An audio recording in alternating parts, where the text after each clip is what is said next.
Want to accept perhaps at least the moral, if not the legal liability for what has been done for the AIDS virus.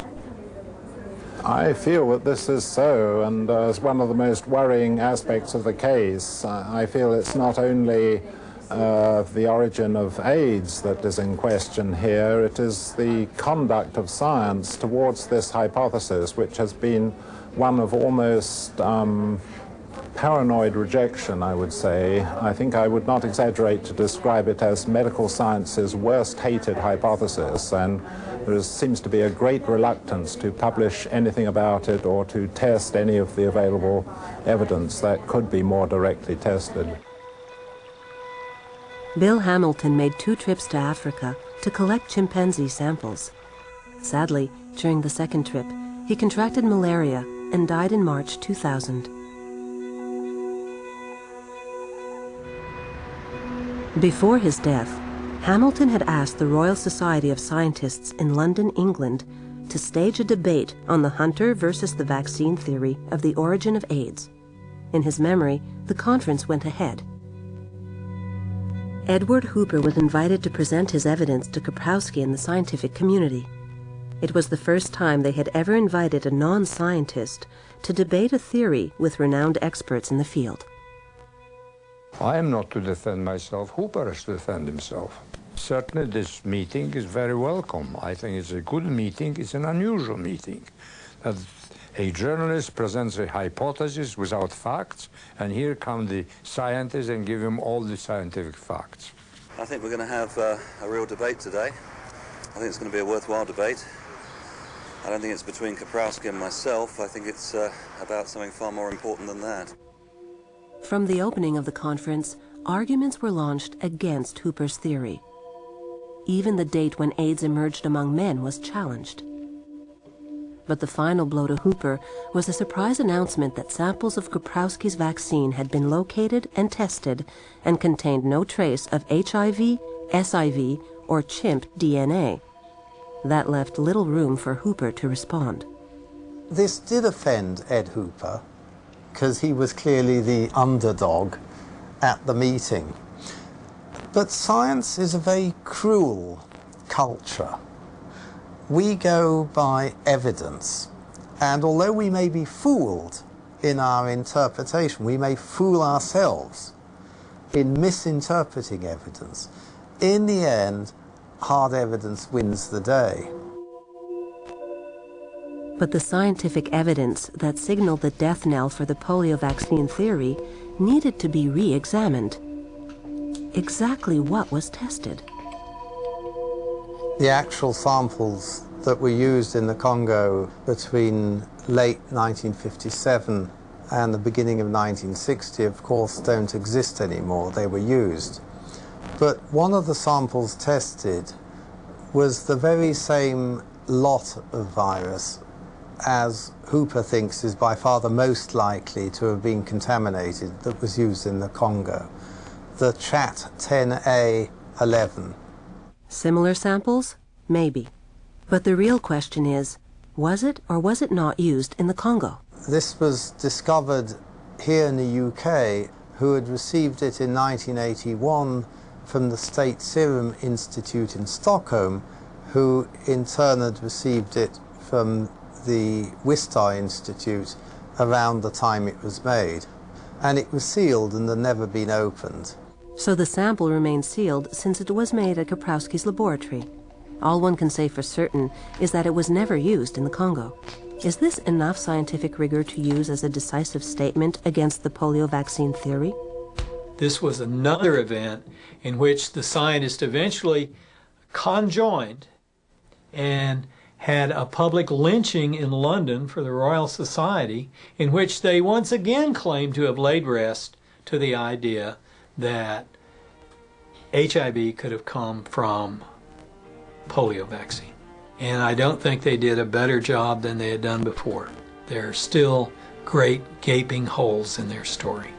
We wanted to see for ourselves if SIV-carrying chimpanzees were used just for testing or if their organs were used to make Kaprowski's vaccine. So we returned to the Congo, where it all took place.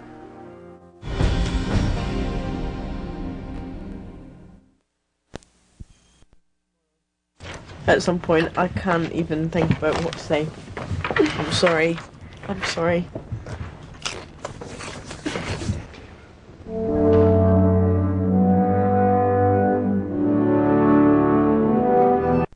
On the outskirts of town lie the remains of the vast Stanleyville Medical Laboratory. In 1957, it was a sparkling new facility where Kaprowski set up his operations to produce and test his polio vaccine on the local people. Camp Lindy, which housed the chimpanzees, was built on a peninsula of the Lindy River, 40 minutes upstream from Stanleyville.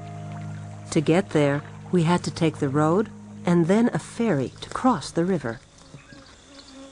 During his research, Edward Hooper had found Christophe Baiello, one of the assistants working at Camp Lindy. Baiello agreed to guide us there.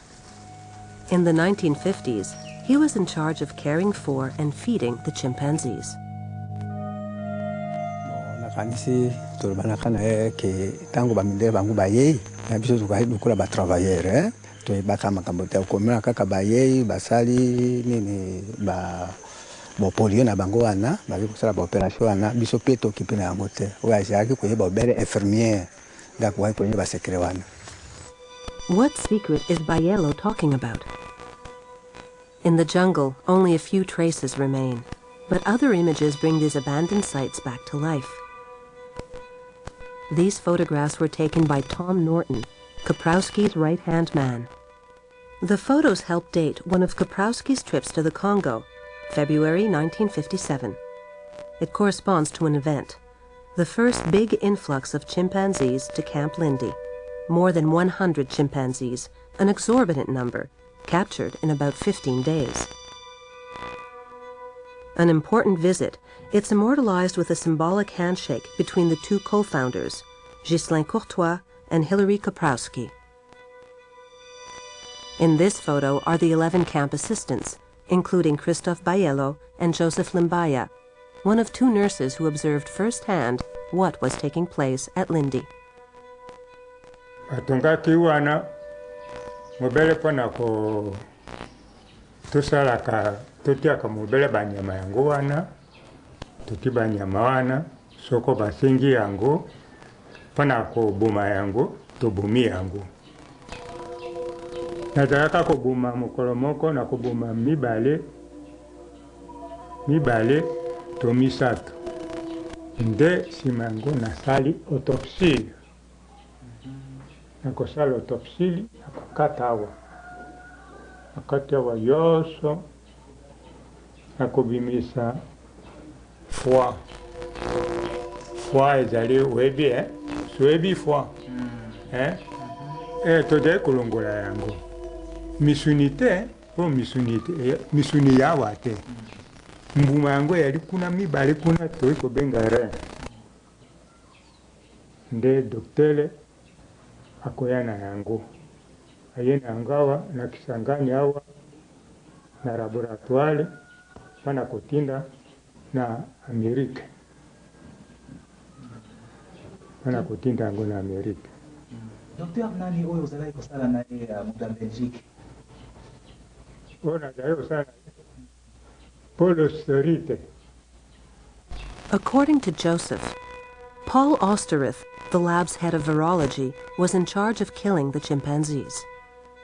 Liboso nano basa bango autopsie alo ikoza soki nyama mine soki mitano mokolo yango kopesa bango biloko te mokolo mosusu nde baye babeti bango tonga tonga wana ezali mpona bala lokola ponge bakomi lokola paralysé bazali susu makasi te me bakufi te bazali susu makasi te nde nsima yango balotolongoli bakei kosala baopération yango lokola tomoni awa bango na basuzevu bakei kosala nsima yango nde babwaki tokundi yango kolia te bwaka ntango bakosala opération nano nyama ezali nano mobimba eyi komona eyi koloba.